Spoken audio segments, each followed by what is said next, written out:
welcome to the next half term. Who is coming here for the first time or who has not? Welcome. Hi. So since September we've been discussing about Tattvartha Sutra. We've done about the first 4 chapters, but they're all kind of independent, self-contained units. So this is going to be absolutely a brand new topic we're going to be discussing on chapter 5. So, when we do the chapters 1 to 4 again, you can catch that up. And we also got the videos loaded up onto YouTube. But so you won't be lost. Again, I think almost everyone must have enjoyed being spiritually uplifted with Charashri here. Did most of you attend the sessions? Yeah, there was absolutely great sessions with Charashri and the wonderful music by Sadhvi Sangamitraji. Right, so what we're going to be doing is that chapter 5 is quite a long chapter. And in fact, today it was going to be, Ketan was going to be taking up the talk, but obviously because his grandmother passed away, so he won't be taking today's session. He will do it next week.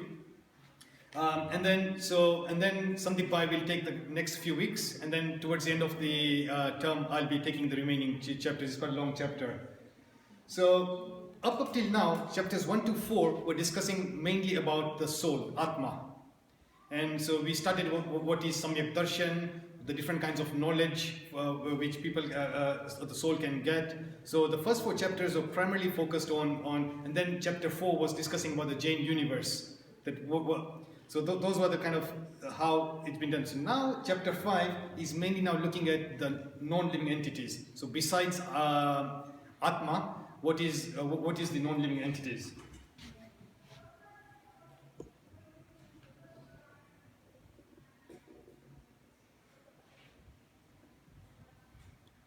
Right, so the question which has really come up through all the ages, if you look at right from Socrates, Plato, Galileo, and everyone, generally most people have been wondering what is out there in the universe. Are we alone?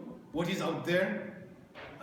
And it's really perplexed mind. And even if you look at it currently right now, if you look at the NASA's budget, it's about $20 billion on space exploration. That is there life on any other places and what's out there.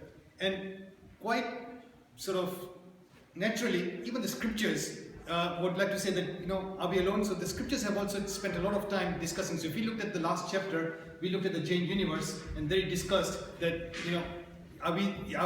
what is the universe like? And then it gave a lot of description about the Jain universe.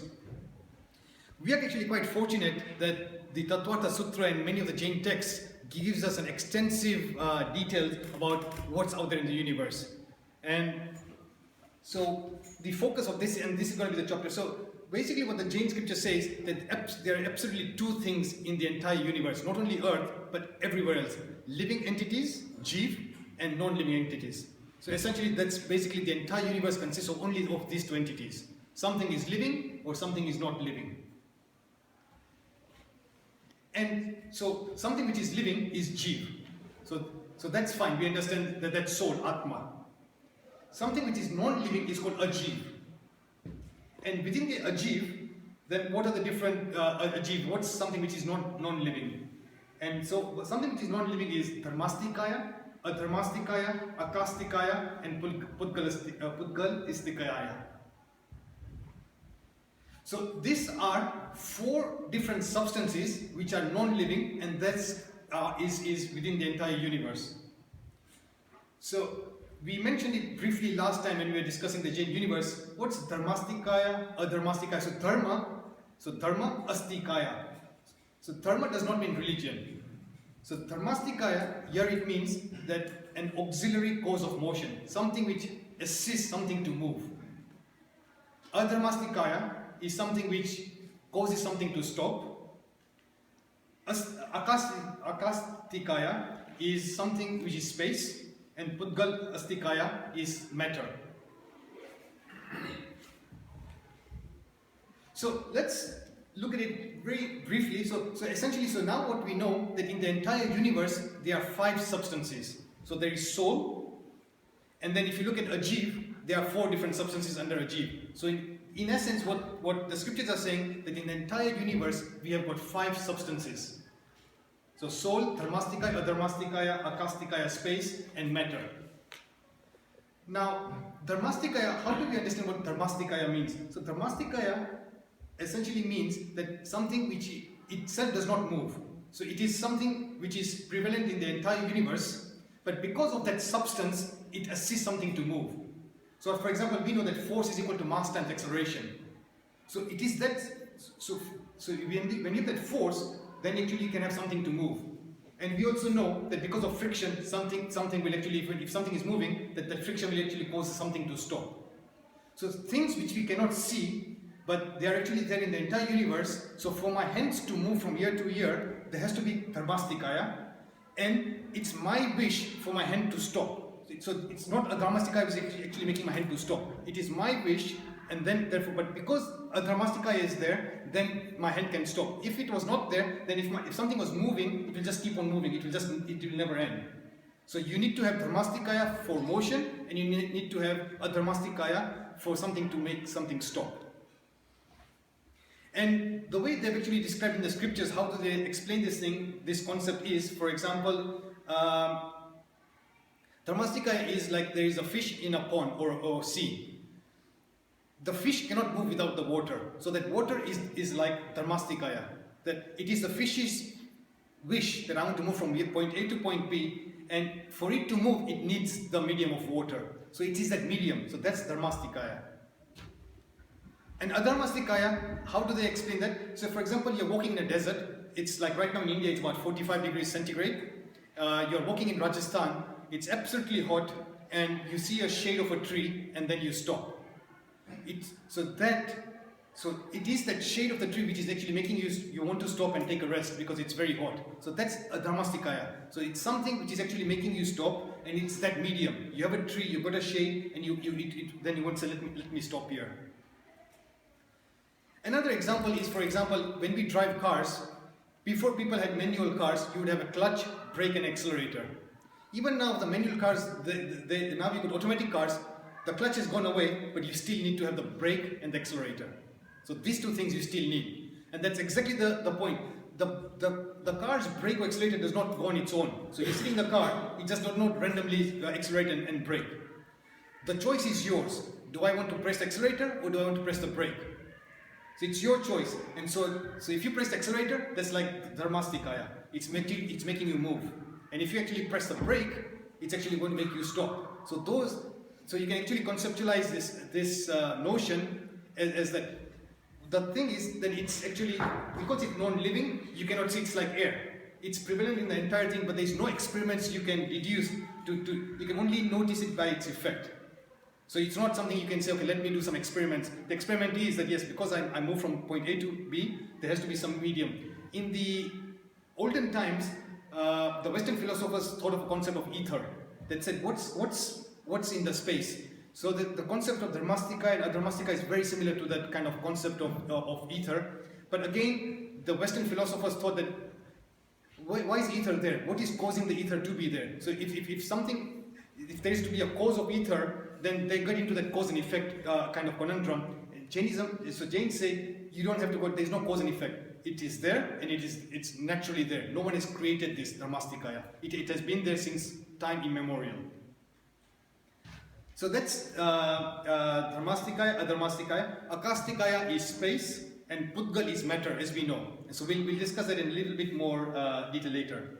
So on the left, Dharmastikaya and Adharmastikaya, it actually has its effect on two things. It has its effect on Jeev and Pudgal.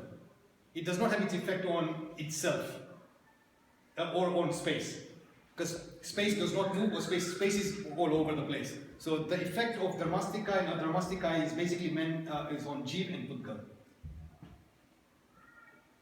So I think it's very important to at this stage to understand what Jains say is that there are essentially 5 substances. We will actually discuss a bit later. In actual fact, they actually talk of 6 substances. The 6th substance is actually time. So time is another substance. It is a substance and it is not a substance, and we'll discuss why.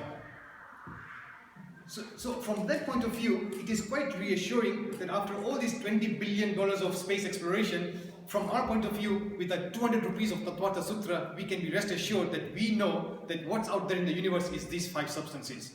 So it actually gives you so much reassurance that all that curiosity which builds up within you, that you know that in the universe we have got these 5 substances. There is going to be soul, and there is going to be something which is non-living. Something which is non-living could be matter, could be space, could be Dharmastikaya and Adharmastikaya. So these 4 substances are there in the entire universe, whether you talk of the heavenly regions, whether you talk of the hellish regions, the Madhyalok, whichever region you talk of, these are the only 5 substances which are prevalent, and if you include time, then there are 6 substances. Now, all these terms have the term Astikaya. So, Akastikaya, Pudgal Astikaya, Jivastikaya, Dharmastikaya, Adharmastikaya. So what does Astikaya mean? So that's really Asti means something which is existence. That's what Asti means. So something which exists. It's not a concept. It's not a vague notion. It's not like a tree growing in space. That's like a hypothetical. It's like a dream state. So Asti means it is an actual. It exists. It's not a hypothetical notion. Now, Kaya, one would think that Kaya means body. Most people would say Kaya means body. But in actual fact, the Kaya in this context here means something which extends. Extension. Now, if you look at the Latin word extension, what does it mean? Stretch out. So what Kaya means that all these entities actually stretch out. So if you have space you can say that the space is this height, it's this long, this is the, so length, breadth, height, so that's to do with space. Same thing with Dharmastikaya. Dharmastikaya is in the entire universe. It is it's got length, it's got width, and it's got the breadth. So all these things extend out in space. So matter does, soul extends out, Astikaya, so soul, because soul is occupying our body. So we know it's this width, this is the height, and this is the depth. So all these entities extend out, stretch out. Now this is where you can say time, is it a substance or not a substance? You cannot say time is this tone. So time does not have that extension. You can't say this width of time or this breadth of time. So in essence what you have is all these other 4 entities have got vertical extension. So they can extend vertically. But time has got horizontal extension. So time has got past, present and future. So time has got extension but not in the sense of dimensions. So therefore time is known as a pseudo substance. It is a substance but not a substance. So therefore it's not called Astikaya. Time exists but it's not Astikaya. And this is where some of the difference comes between the Digambars and the Svetambars. So are we clear with the concept Astikaya? So Asti means something which exists. It's a real entity, and Kaya means something which can extend.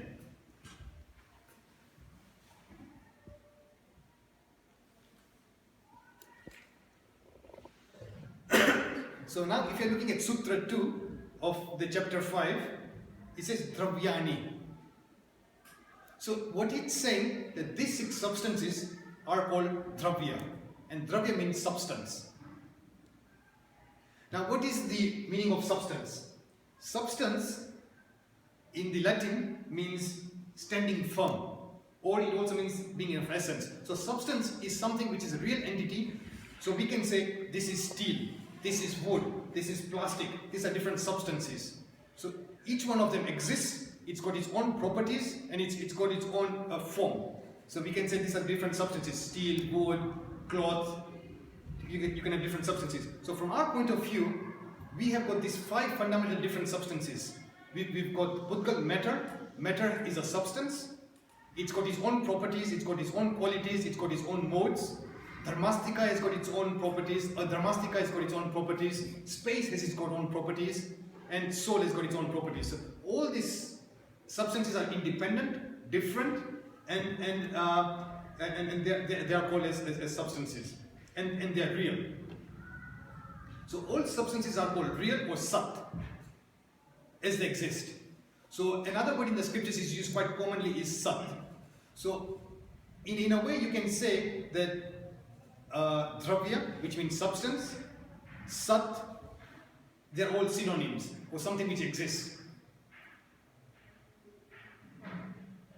So for example, I think I did mention in a couple of lectures before, so like when you look at the Sikh greeting, like when there's a Punjabi or a Sikh, what will they say? Sat Sri Akal.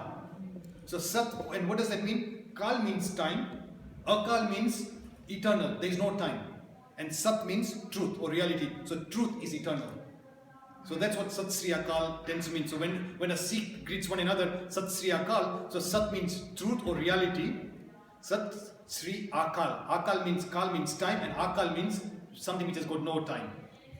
So in essence what it means that reality or truth is timeless, it's eternal. So if something which is true today has to be true tomorrow, and it has to be true in the past. So that's known as an absolute truth. And then you can have relative truth, that some relative truth, it's true today but it might not be true tomorrow. So, but something which is absolutely true, which means that it's eternal across all time periods. So, and that is actually what reality is. You cannot say space is the same here, space is the same in America, is the same in anywhere else. So that property of space has to be universal and same across any region.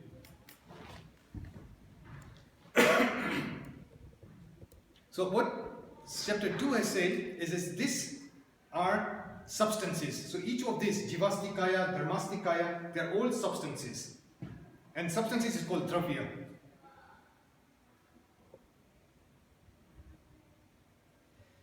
And and these substances are real. It's very important to realize that they are saying that these are real substances. You cannot have like a tree growing in sky. So that's because you know that a tree has to have its roots on the ground, and you cannot have a tree growing up in the sky. So if someone told you that there's a tree growing up in the sky, you will say this is absolute figment of imagination, it cannot be real. So in that way, so that's a notion. If someone said that's a notion, these are actual real entities. It's not a conceptual notion.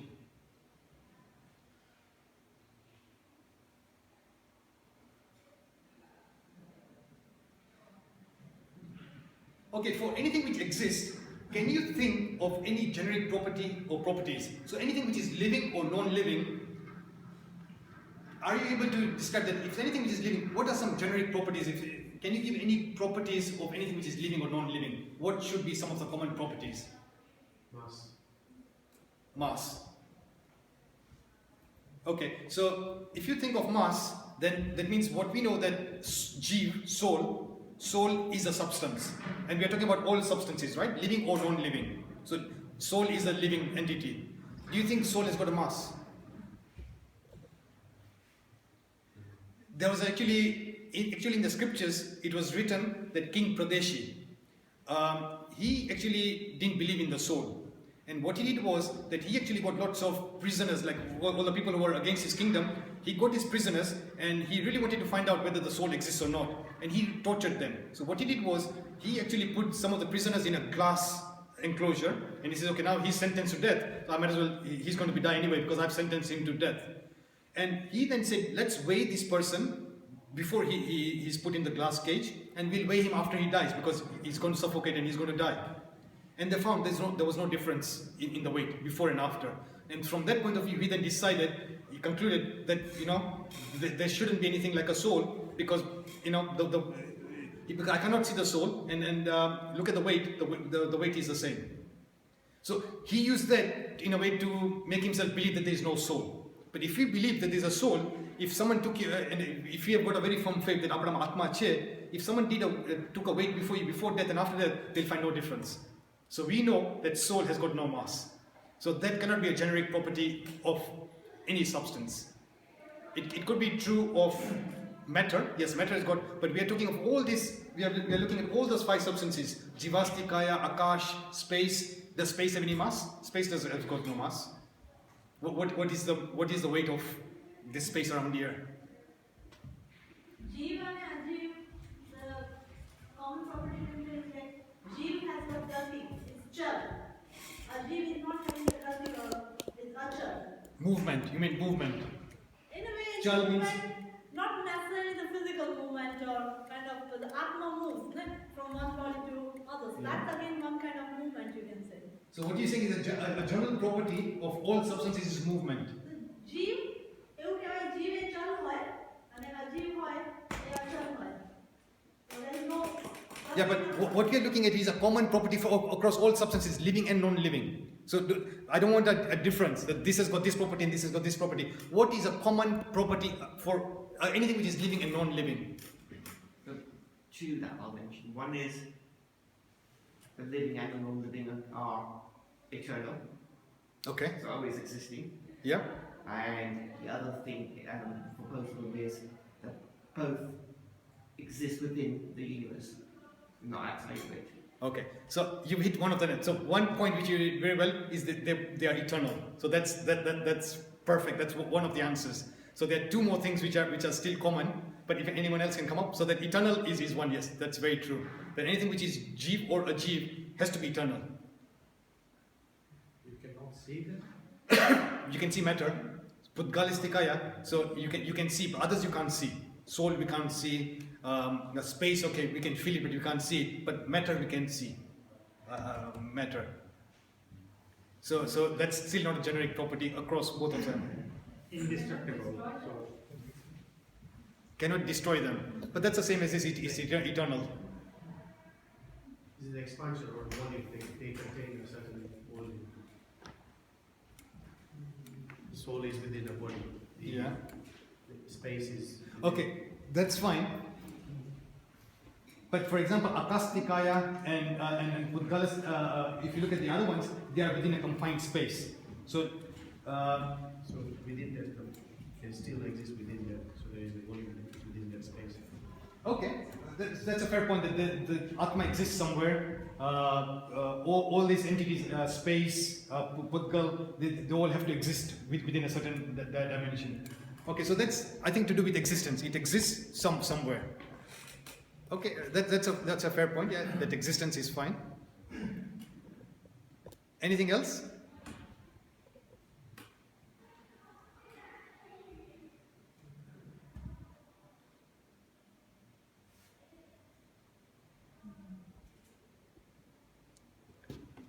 Should we reveal?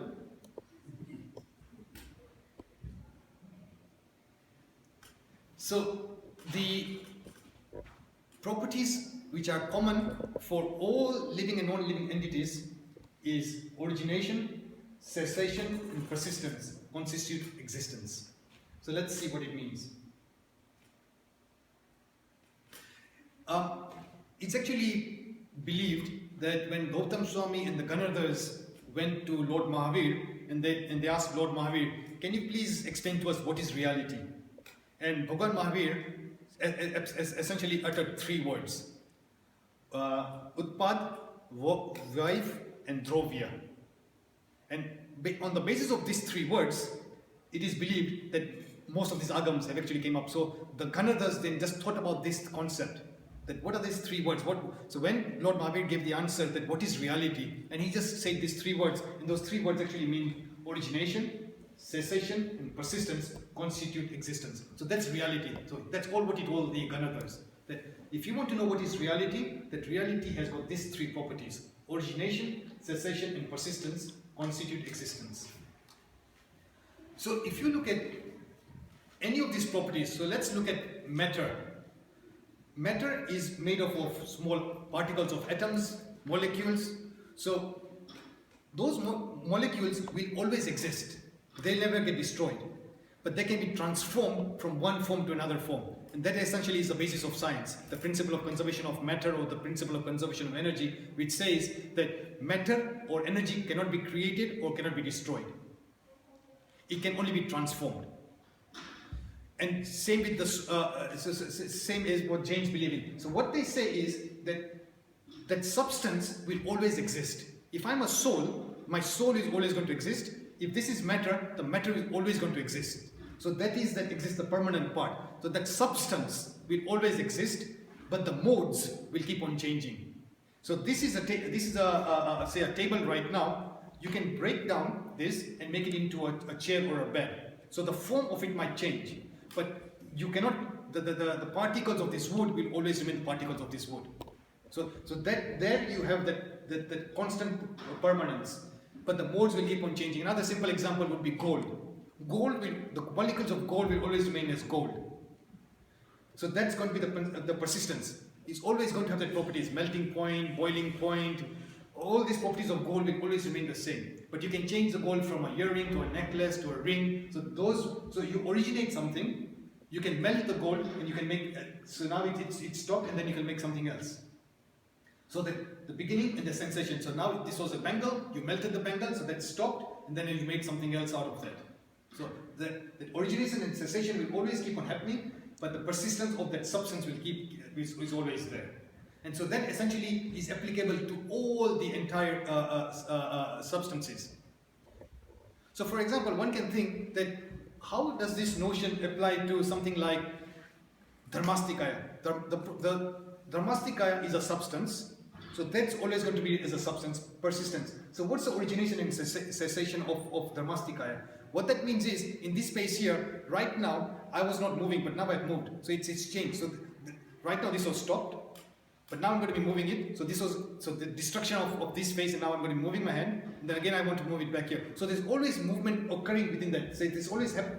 So in the motions, before it stopped, and there's movement, stoppage, movement, so it's always going to be origination and cessation, but that substance is always going to be there. Same with matter, same with space. In the space, I'm here right now, and then I moved here. So this space, there's been some movement in this space here. So before I was existing in this space, now I'm not here, I've actually moved here. So space is always going to remain there, but the modes have changed. In this space, there was something, and now it's not there anymore. So those modes will keep on originating and stopping, but that substance will always remain there. So would you say that origination is Dharmastikaya and cessation is Adharmastikaya? No. Dharmastikaya and Adharmastikaya, space, all these are 5 independent substances. So let's just say, so these are 5 different substances: soul, motion of medium, motion of stoppage, space, and matter. So these are 5 independent substances.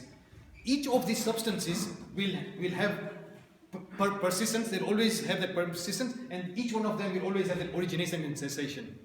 So it's not that Dharmastikaya and cessation is, I'm just giving as an example. But each of those 5 substances have these 3 properties. Yeah? You can completely destroy a table or a chair and completely destroy the matter. Yeah. So wouldn't that stop it from persisting? So even in science they say that something cannot be totally destroyed.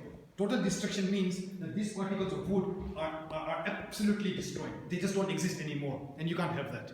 The science even believes, principle of the conservation of matter or energy says that it can be transformed. You can take the molecules of these things and transform them into something else. So it will not look like this, it will look like something totally different. But you cannot destroy any particles of matter. You can grind them as much as you want, you can grind them, but they'll still be particles of matter. They can be in independent form. You might not have a table, but it will still be a particle. So you can have gold, you can make it into finer pieces, you can have even like an absolutely speck of gold, it will still be gold. Okay, it's not useful as a jewelry, but it's still going to be a small speck of gold.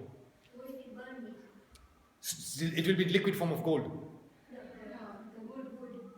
That's fine. You can burn it, you can wood it, but it will the particles will still remain. So even you can't see them, there'll still be particles of that wood or ashes. So that matter, the atoms will still exist. How do you apply it to living beings? Yeah, that's very, very good question. How do you apply this to a living being? So right now, I've got a soul, and each one of us have got a soul.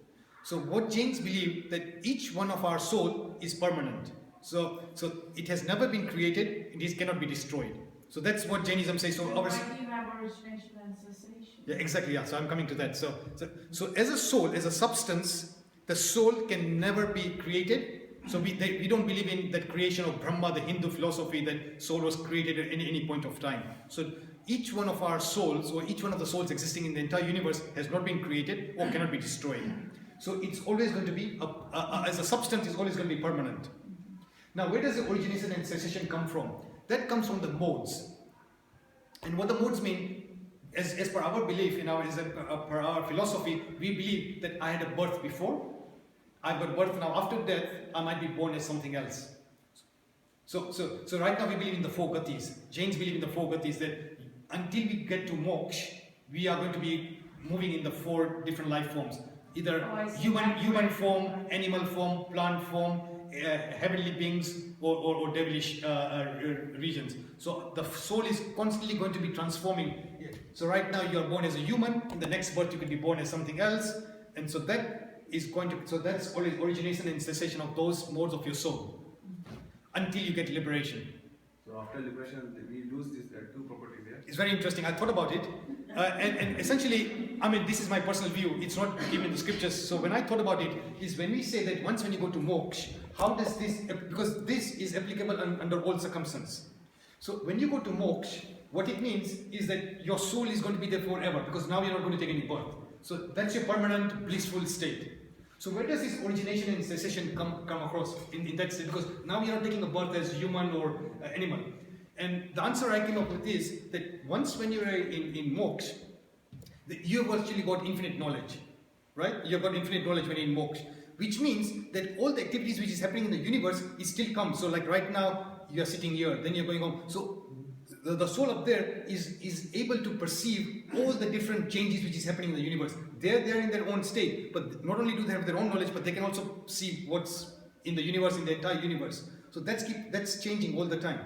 So in that knowledge dimension, there is still that something is coming. It's coming into that knowledge. Yes, this started. This stopped. So that's why this is applicable to them also. That in their own state, they are actually absolutely permanent, but because of what's happening outside their soul, that's starting and stopping. They can visualize that at that state. So that's why that it's still applicable to them. So because if it's a rule, if it's not applicable even at that state, then you cannot make this as a generic rule. It has to be applicable across all entities.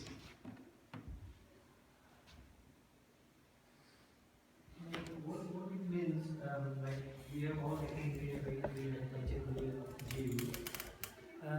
So they are like, we can see the population is growing and there are more human beings. So it means all other Ekandriya or Bahindriya Jews.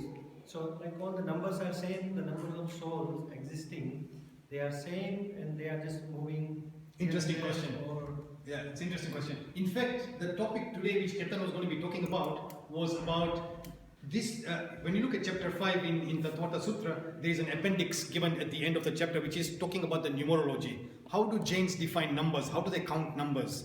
And how many of you have seen the movie The Man Who Knew Infinity by Ramanujan? Yeah, you've seen that movie? Ramanujan was a very eminent mathematician. He was actually in South India. No one actually knew his academic ability, and he then basically went to India. This is, I think, probably 50 or 100 years ago, beginning of the century. and just to find some jobs, he went to different peoples and as a clerk. And he says, look, I need to support my family. And at that time, in his spare time, he used to just write complex mathematical stuff. And some people who were his colleagues saw that what he was doing, says, wow, what is all this? And they said that, oh, wow, this looks very complex mathematics. So they introduced him to some professors. And when they looked at it, they actually were even more surprised, that, wow, this seems to be some really hardcore mathematics here. And eventually, those letters or whatever he wrote were sent to Cambridge University. And there was a professor at Cambridge, Professor Hardy. He actually then looked at this letter and said, wow, who is this guy here? I mean, we've been trying to solve these things for so long, and so then they actually invited him to come to England, and he got a scholarship to come to and he went to Cambridge. And he would actually start solving all these complex theorems, and then they would say, can you please show us where's the proof of this theorem? He says, I've got no proof. I've got the solution, and this is the solution. And they absolutely believed that the solution he gave was absolutely correct. And he says, where do you get these things from? He says, you know what? I sleep at night, God comes to me in my dreams, and this is what I write. He says, look, in Cambridge we don't believe in gods. If you want to write a theorem, if you want to publish a paper, we need to have some proofs of how you got to these steps here. Otherwise, you can't publish papers just by saying God came to me and I dreamt of these things here. And there were people who were skeptics and other professors who didn't believe in him, and they gave him some very complex problems to solve, and he came up with the answer. And they were actually amazed that, like, look, this guy, if you give him this problem, none of us in all these hundreds of years, no one has been able to solve this. How will he be able to do it? And he solved those problems. And eventually his health was not keeping too well. Because of the cold, he got tuberculosis and other. So he actually then had to go to India. And when he went in India, in a short period of time, he actually died. So he was in his, I don't know, 30s or 40s. What a shame. And he was actually the first person actually to become a fellow of the Royal Society here, mathematical. So it's an absolute accolade. And so the movie has come out is the man who knew the man who knew infinity, because he could now foresee all these complex. And in fact, all these complex calculations are actually being used in all this quantum mechanics, physics right now, and all the space exploration. So what they're using right now, he knew that 100, 200 years ago. So, from our point of view, Tattvartha he's analyzed this thing, and he's going to be the man who knows infinity, because he's going to talk about next week.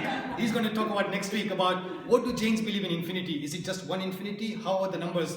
It's numerable, innumerable, infinity. So, to answer your question, is essentially the number of molecules, the number of souls is infinite. So, if someone asks, how many souls are there in moksha? Infinite. How many souls are there on earth? Infinite. So even if infinite number of souls go to moksha, there'll still be infinite number of souls. Because someone can argue, apne બધા જ મોક્ષમાં જતા રહે તો અહીંયા શું vacuum થઈ જશે? If everyone, if the entire, all this universe all goes to moksha, then will there just be absolute pure vacuum here? And the answer is, because the infinity is such a large number, even if you've got infinite number of souls in moksha, you'll still have infinite number of living beings still around. So if those infinite still goes to moksha, you'll still have another infinite amount of living beings around. So the infinite has actually got different classifications, and which Ketan is going to talk. And what the beauty about Ketan is that we've now looked at it from a Jain scriptures point of view. Ketan has looked at it from a Western point of view, and we'll blend them together. So my idea was that Ketan was going to do it from a Western point of view. What has science done, and how does it correlate to Jain scriptures? But yeah, they'll still, even if you all go to moksha, there'll still be equal number of people. Like people say that એક જીવ મોક્ષમાં જાય ને ત્યારે એક જીવ નિર્ગોતમાંથી નીકળ્યા. So how does that? I mean, it just a saying? It's saying, or it could be true. What it means is that we are indebted to one soul having gone out to moksha, because we came out from, our soul came from the Nigot structure. What Jains believe is that if you have the entire Jain universe, right at the bottom of the universe, it's right now we've got one body and one soul. The Nigot structure is such a form that the souls are very minute. So you can actually have one body and millions or billions of souls in this one body. So let's imagine that in this room here, we've got 5 million people packed in this room here. Absolutely condensed, jam-packed, say 5 million people in this room. Now, if you have got 5 million people in this room here, suppose one person wants to sleep and put his leg put forward. Because we're so jam-packed, he's going to put his leg forward and you'll say, oh boy, this is uncomfortable here. But you can't do anything about it because you're all so much interlinked. So that state of Nigod is such a state whereby you cannot do anything. Everyone's interlinked, and એકને આલુ થયું તો everyone has to fall, અને એકને ભૂખ લાગી તો almost everyone is hunger is being satisfied. If someone doesn't want to eat, then so it's basically all interlinked but without much freedom. You don't have a freedom of choice. You're all the souls are absolutely jam-packed within a single body, and so therefore whatever that one soul feels, all the other souls have that effect on them, because right now we've got independent movement. But in that state, you're all that souls. So that's a Nigod state, and so it's a very lowest form of living. It's even more subtle than the Ekindriya being. And so therefore, what Jains believe is that if one soul has gone to moksha, then our soul came out from the Nigod, and then we've started the cycle. So that's what it's believed. But some of these things cannot be proved. It's a matter of faith and belief. So coming to this here, it's really important to remember that origination and cessation is of modes and permanence is of substance. This exactly goes to your question. So the permanence is of the substance. The 5 substances are permanent. Soul is permanent, space is permanent, Dharmastikaya, Adharmastikaya and matter are permanent substances. And what's the origination and cessation is of the modes, not of the substances.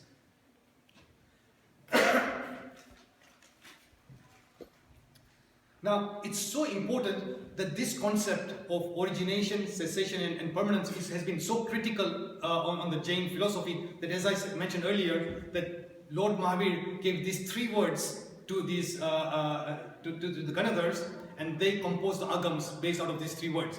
Just look at the analogy to the Hindu faith here, that this concept again of the creator, the preserver, and the destroyer is so fundamental that they actually created gods out of them.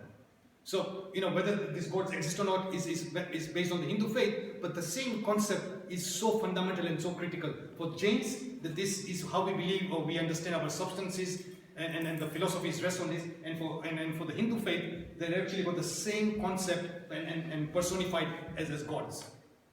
That, you got Brahma the creator, Vishnu the preserver, and Shiva the destroyer. And essentially the same kind of concept. They've used that concept on earth, Brahma has created the universe, Vishnu is the one who's preserving the universe, and Shiva is the one who's going to destroy the universe. Since Hinduism was already around at that time, do you think it was ideas that he could have borrowed? I think what tends to happen is when you look at through the academic research, it's always been a very fundamental. The Vedas would say that the Jains have borrowed the concept of Vedas, and then the Vedas would say that Jains have borrowed it from us. So there's always been that kind of between both the faiths as to they picked this from us and we picked it from them, or even the Buddhist faith. But it is quite true that if there was one concept which was prevalent at that time, others could have borrowed it and used it in their own form. So, Jains have put this way, the Hindus could say, yeah, we believe in this concept, and it's such a fundamental concept that they actually created gods out of them. The Jainism did not create it, but the universe always existed. Yeah, so you see, that's a very fundamental difference, and that's probably the single most, if anyone asked, even as a young kid, that what's the simplest definition of how do you distinguish yourself from Hindu to a Jain, or even any other, so whether it's the Christian faith or the Muslim faith, that most of the faiths believe that something was created. Like if you look at the Bible, the earth was created in 7 days. So Jains believe that any of these substances, there is no creator. Whether it's Jeev, whether it's matter, whether it's Akash, space, none of these entities have ever been created. There is no creator. They've always been existing for all eternity. So they were existing, they do exist right now, and they'll keep on existing. So even right now, if the sun gets burnt out, the earth might get sort of boiled up and so get destroyed, and that's we believe in the Jain time cycle, that things will become bad, and then again after the next time cycle things might sort of so we do in a way believe that yes, things will become harder, and an asteroid might hit the earth, life forms can get destroyed, but then again things will revive. So there is a whole cycle. It could be another planet. It's not necessarily Earth that human life will be in. Yeah, it could be. But to answer your question is that, yes, it is absolutely true that this is one of the strongest point of Jains, that not soul nor matter or any of these substances are not created. We don't believe in a created, and they will not get destroyed. Destroyed in the sense, ultimate destruction. Because if the earth if an asteroid hits earth right now, well, we'll get destroyed, but it's like all life forms will go away, but then again it will revive after another millions or billions of years. So it's not a total destruction. It's transformed. Yes, it's not earth in the form it is right now. It's got transformed, and then it will transform into something else in time to come. But you cannot have total destruction, because destruction means total destruction. That's it. Once and for all, gone. Or you're creating something out of nothing. Where did you create that from? Because then you get into that, okay, so if Brahma created me, then who created Brahma? And you can keep on going on, and then there'll be no answer. Who created the creator? And then essentially there's no answer to that. Okay.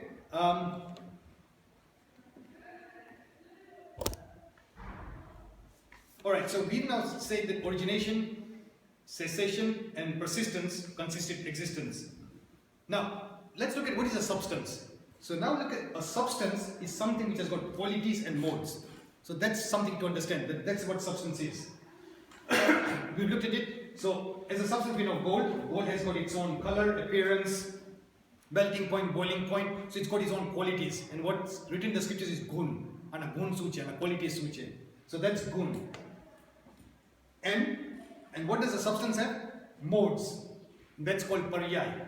The technical term in the scriptures is Paryaya. So as we understand that gold can be turned into bangles, earrings, so those are the different forms. If you look at soul, so we look at soul, what is the qualities of a soul? So these are the fundamental Guna. Soul qualities which we have got knowledge, soul has got knowledge, intuition, bliss, energy. So these are the fundamental qualities of a soul. And then what are the modes of a soul? We looked at it, all those four gatis, human, hellish, animals, and heavenly beings. So essentially all substances have got certain qualities and got certain modes.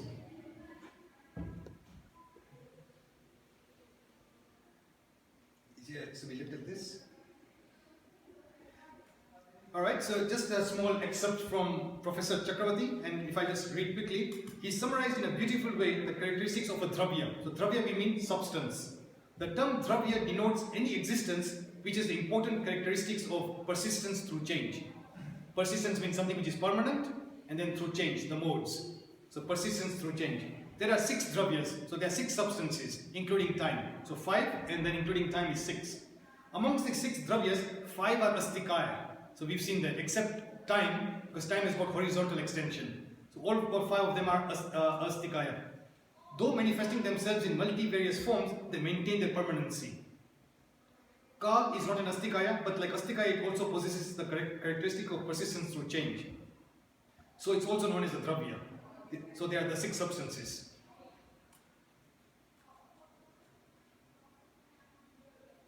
Okay, so now what we are coming to is that the substances have got qualities. We have seen that Guna.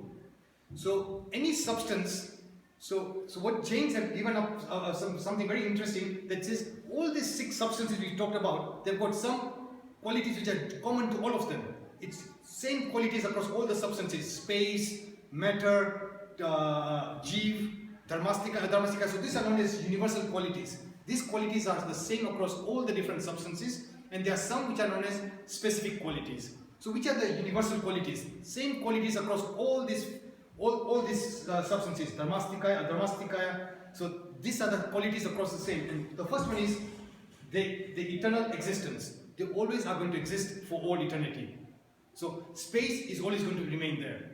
Soul is always going to remain there. Pudgal, matter is always going to remain there. So something which is going to be eternal existence.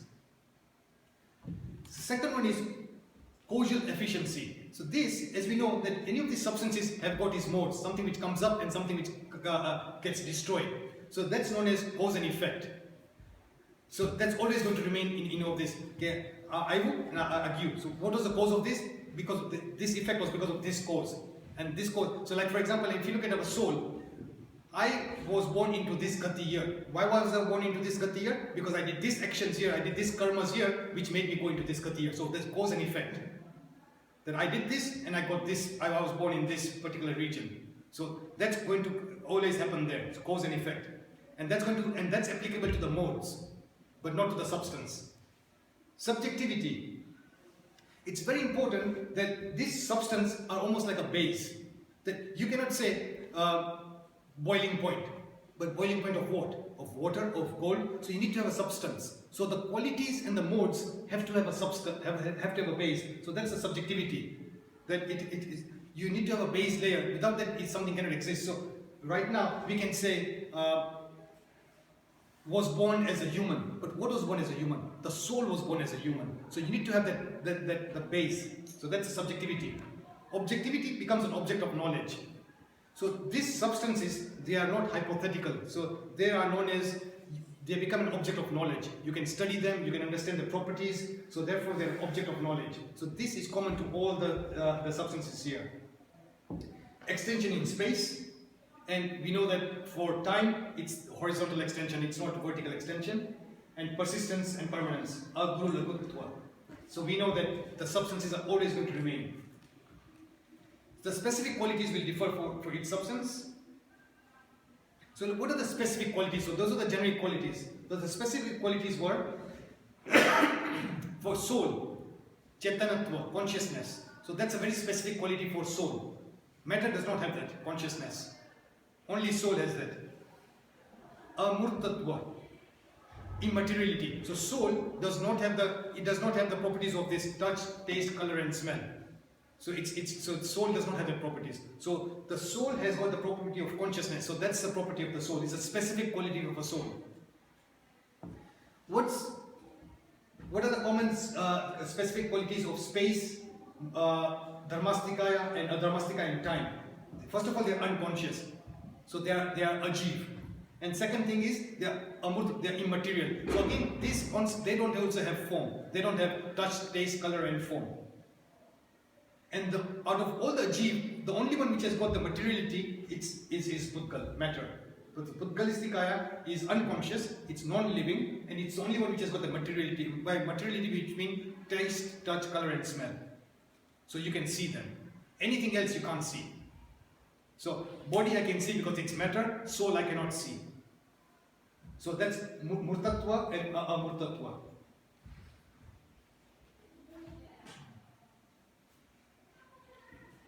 Okay, so these are now specific qualities of the soul.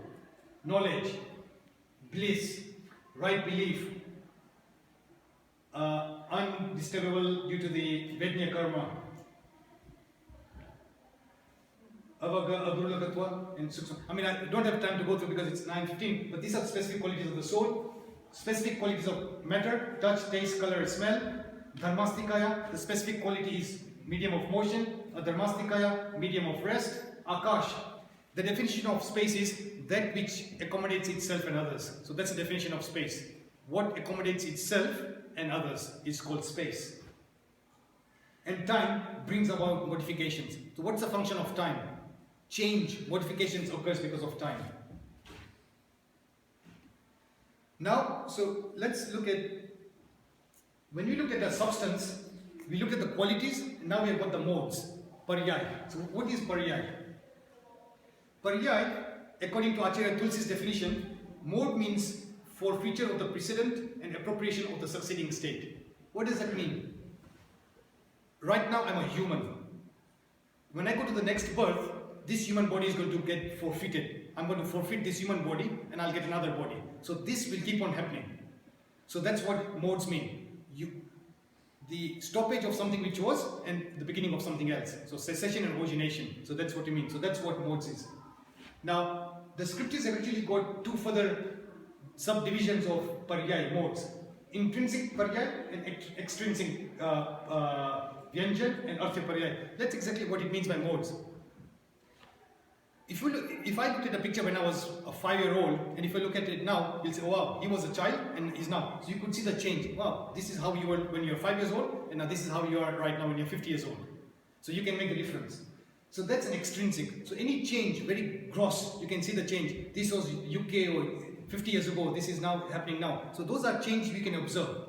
What's the intrinsic Paryaya? So you shaved yesterday, and if you look at it after in the next morning, you'll see, oh, again the beard has grown. But was there any specific time that actually the beard grew? It's been constantly growing. Or when you're aging, wow, chokro mein baras pehla joyo to, how did he grow up just in 1 year? This child has actually grown up in 1 year. But was it a specific time? It's always small. You cannot notice. Garma, if you're at home, you'll not notice, oh, my son has actually grown this tall. But someone will say, oh wow, he's actually grown up quite tall. So it's that very intrinsic minor changes which is occurring all the time, subtly, but you cannot notice it. Only when passage of time goes through, it's, now I can observe the change. So the intrinsic change is something which is internal. You cannot observe it. It's such so minute that but it's still changing. Right now, the blood flow and everything is changing. The modes within the body is changing.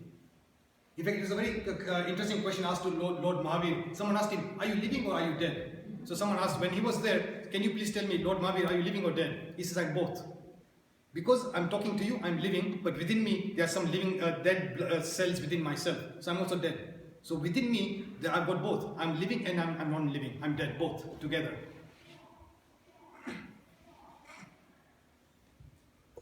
We've got 16 sutras to cover in 5 minutes. We'll see how far we go. Okay, so sutra number 3 says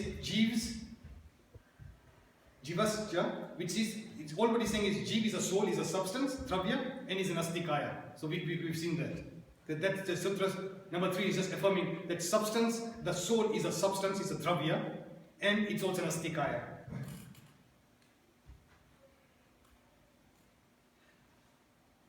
Okay, very briefly, what Sutra number 4 is saying that the number of substances in the universe is fixed. So the Tattvartha Sutra is saying that let there be no ambiguity. It's not 7, it's not 8, it's not 10. We know that the entire number of substances in the entire universe is what's mentioned there. Soul, matter, Dharmastikaya, Adharmastikaya, space and time. So these are the only substances in the entire universe, and it's fixed.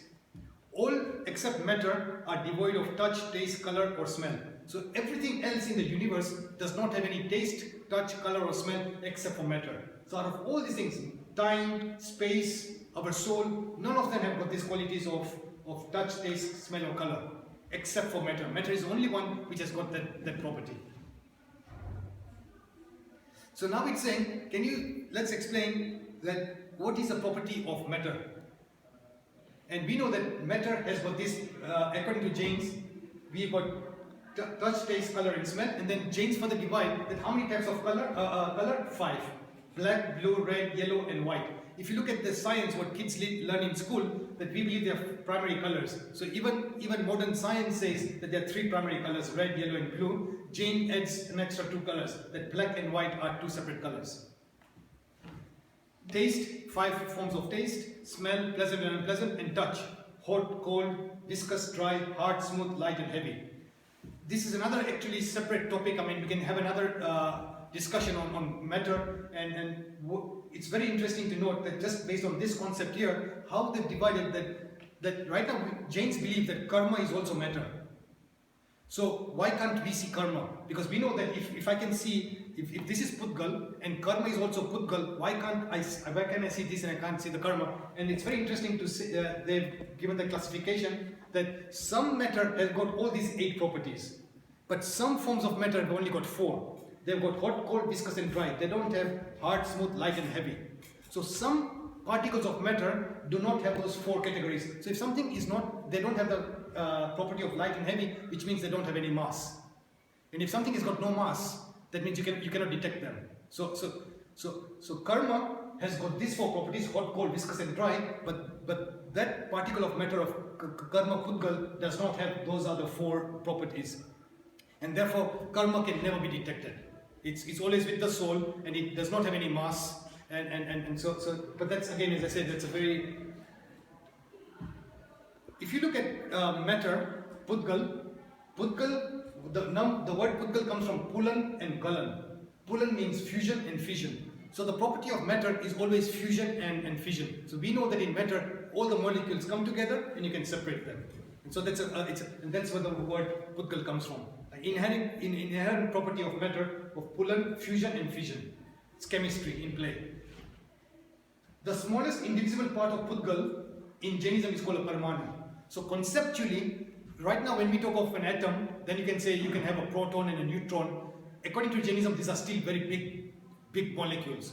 You can even break them down further, you can then further to such a small part that the smallest part of Pudgal is called a Parmanu. And aggregates of Parmanu are called Skand. So you can have one Parmanu, and if you join them together, so 2 molecules, 2 atoms joined together, you'll form a molecule. So that's how we believe it. But the molecules which you talk about, hydrogen plus hydrogen will form helium, that again, according to Jainism, are very gross. They are still much more subtle. The Parmanu is even much more subtle than that. Akash, space. Now, space is a single entity which cannot be divided. It's a homogeneous whole. So what Jain says, this is the Jain universe according to what Jains believe in. So space is throughout this entire universe, the Jain universe. But space is not also within here, it's also outside. So space is everywhere, within the universe and even outside. It's a homogeneous whole. You cannot divide space. You cannot say, let me cut space. You can't cut space. You can't make a division of space. Space is all over. It's almost like saying, I got a £1 coin, but if you wanted to get 250p's out of it, but you can't break that coin into 250p's. If you got a sari, you cannot cut a piece of cloth and say this is a sari. It's not a sari, it's a small piece of cloth. So for a sari to be a sari, it has to be of a particular length. If someone give you a whole roll of sari when you go in, when they cut it, that's also not a sari. It's a whole big roll. It's not. It does not perform its function as a sari. So for a sari to be a sari, it has to be that particular length. Otherwise, it's not a sari. If someone gives you a cut of it, or if someone gives you a whole carpet roll of that cloth, that's not a sari. So what it means is that these entities are a homogeneous whole. So Dharmastikaya, Adharmastikaya, and Akastikaya. So in this Jain universe, space is everywhere. Dharmastikaya, Adharmastikaya is within that Jain universe. And that's why what Jains believe is that everything, heaven, hell, all the planets, everything is within the universe. Why is there nothing outside? Because according to Jainism, Dharmastikaya and Adharmastikaya is contained within this shape here. So this is where Dharmastikaya and Adharmastikaya is contained within this shape. Outside that, there is no Dharmastikaya or Adharmastikaya. So essentially outside is absolute vacuum. There is no matter, there is no soul. So anywhere outside of that shape, it's absolute, just pure space. Not a single atom, no molecule, nothing. Absolute pure vacuum. So everything is within this universe, and these three things occupy that particular space. And it's homogeneous whole. You cannot break it. You cannot say Dharmastikaya is here, but there is no Dharmastikaya here. So it's there throughout. There is no pieces, there is no subdivision. What about Kal? Kal is also. Kal is very important. Kal is actually relative, because there is an absolute time and there is known as a relative time, Kal. Because we know that when we measure time, it's based on the movement of the sun, the earth around the sun. So if you went into a different planet, the concept of time could be quite different. So time is there, but right now the time which we believe in is relative time. So if you went into somewhere else, they could have a different orbit. 1 day or 1 year could be quite different. But absolute time is there. The concept of past, present, and future, that's there. But when you say that right now, when you say past means 50 years, when in some other place it could be relative time.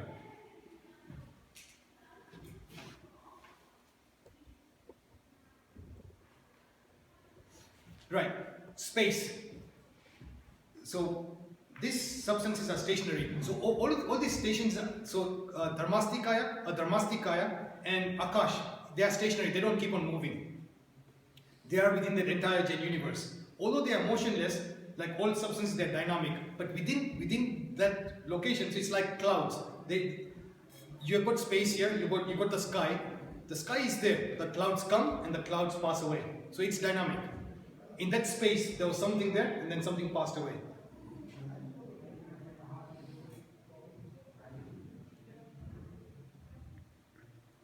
Okay.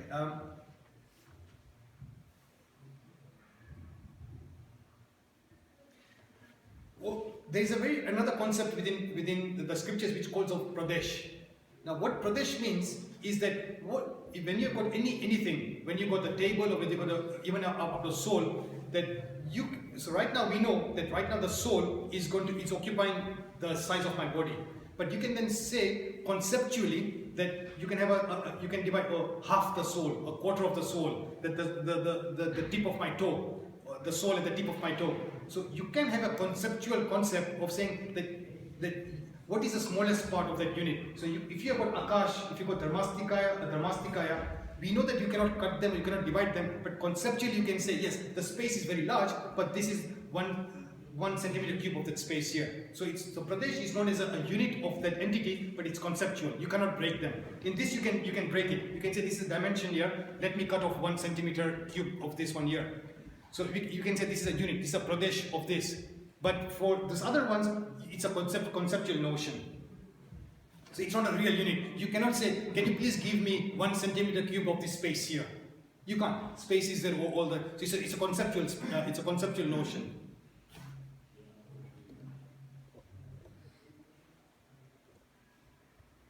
The Pradeshis of space are infinite.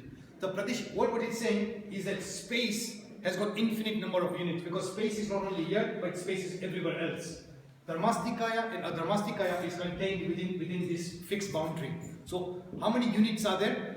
The number of units which can fit into this particular shape here. So it's still a finite number. It's a very big number, but still a finite number. But space is infinite.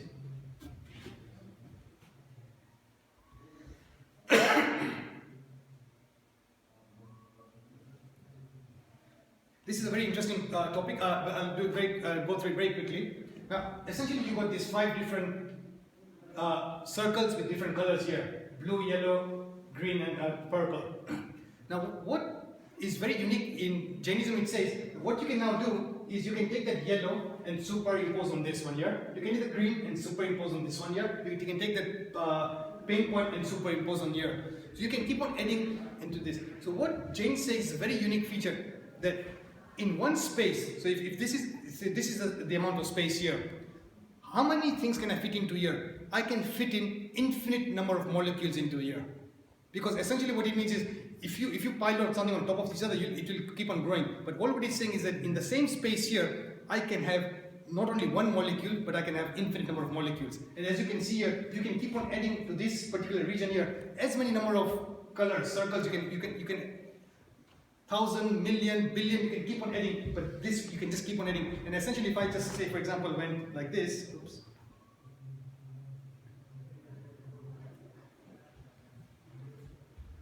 So you see, I can now, they're all separate ones. I can take them out. So they're all separate units, but I can now keep on adding them onto the same space here. And how many can I add on? Infinite number of them here. This is added on here. I'm taking this, I'm adding this one here. So all what it means is saying that in one small unit of space, I can have infinite number of matter or souls. And in a nutshell, what it's trying to say is the compressibility of matter. That no matter how small the space is, even if it's a molecule, you can actually, even in a smallest unit of space, you can have infinite number of molecules contained within it. So everything can be compressed into the smallest piece of space. And the other example which they give is, in this room here, suppose this one candle. One candle is actually giving brightness to the room. If I brought in 1,000 candles, the room will not say, I only got space for brightness for one candle. You can bring in 1,000 candles, or you can bring in 1,000,000 candles, or you can, and that's the reason why they'll say that if you look at the Shila, how many souls are there in the moksha? If there are infinite number of souls in the moksha, doesn't that get too compact there? How can that such a small region of moksha contain all this infinite number of souls? And for the same reason here, that in that region here, you can have one soul in moksha, or you can have a billion souls in moksha, or you can have infinite souls in moksha. Because there'll never ever be a problem of space, that there's no space in moksha. Because even in that smallest part of moksha, you can have one soul, you can have 2 souls, because soul does not have form there. It's a formless, it's got no form. So if it's got no form, you can actually have million, billion, trillion, infinite, or infinite times infinite. You can have as many number of souls there because of compressibility, even in just the smallest region of moksha. So that's what he's trying to say, that you can have compressibility of matter or putgal or souls in even the smallest space point. I think I'll probably end here, and then I think next week is Ketan Bhai. If you need me, I'll extend the following week, because I've got another 6 more sutras to cover. But I think, Sandeep, are we another 5 more minutes, or should we pack up? Back? Yeah, okay. Sorry. Yeah, that's fine. JJ, Indra.